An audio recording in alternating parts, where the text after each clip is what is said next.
السلام عليكم ورحمة الله وبركاته. ازيكم؟ ان شاء الله يا رب تكونوا بأحسن حال.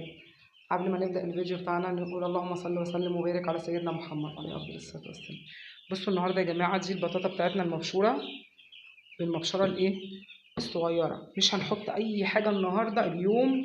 بصوا هو النهارده أنا عندي اختلاف في المواعيد، خشوا انتوا بقى على الفيديو. أنا جايباهم يوم 4. بصوا العلف الشعرية أنا عايزاكم تحطوه، يعني أول ما يبقى 10 أيام، عندهم 10 أيام تغيروا العلف، لان العلف ده كويس جدا برضو يا جماعه بيرمي على الفرخ. هتحطوه كده. بصوا التدفئه اهم حاجه. بصوا يا جماعه بسم الله ما شاء الله اللهم بارك. بصوا بياكلوا العلف الشعريه معاهم.